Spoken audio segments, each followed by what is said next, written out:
Welcome to Japan English News, Quick Scan. Today's headlines.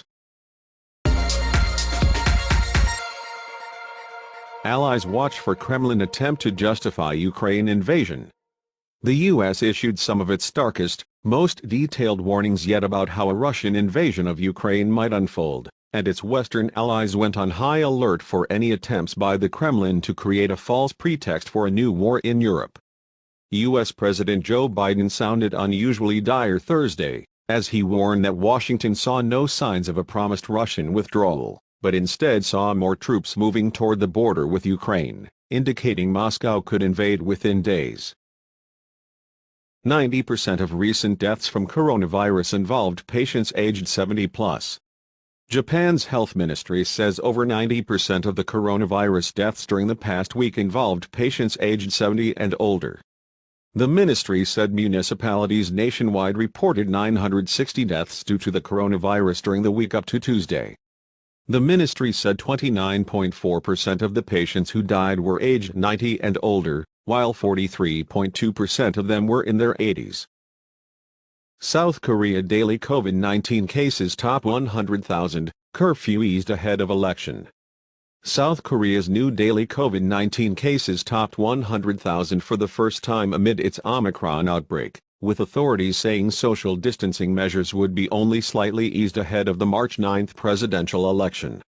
Authorities announced on Friday they would move a curfew on restaurants and cafes from 9 p.m. to 10 p.m., a nod to increasing criticism from business owners. Munitions found at Okinawa Dam likely to belong to U.S. forces. The Okinawa prefectural government stopped drawing water from the Kurashiki Dam after officials discovered unexploded ordnances and drums containing projectile shells in the mud there, it announced on February 17. The spot where the old munitions were discovered is normally submerged when the dam is full. But the water level was low when officials were conducting an inspection of the dam and discovered the ammunition and large metal drums. Olympics. IOC's box says Valieva figure skating spectacle chilling. A day after 15-year-old Russian figure skater Kamila Valieva suffered a meltdown on sport's biggest stage, International Olympic Committee President Thomas Bach said the doping scandal and its fallout disturbed him.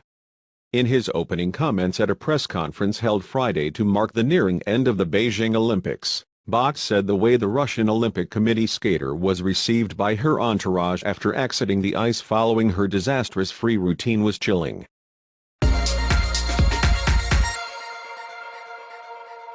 JALI's rebound, reopens hiring process.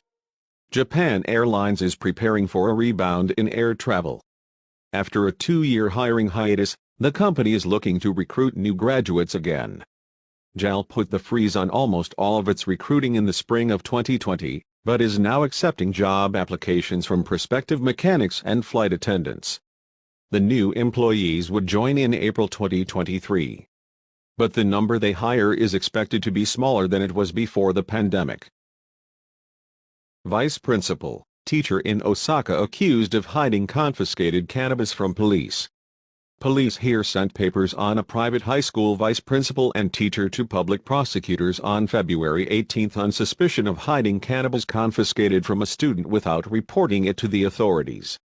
The 70-year-old vice principal and 45-year-old teacher at Kakoku High School in Osaka's Tanaji ward were reported to prosecutors on suspicion of concealing evidence and cannabis possession. Ex-company executive ordered to pay 50 million yen for headhunting.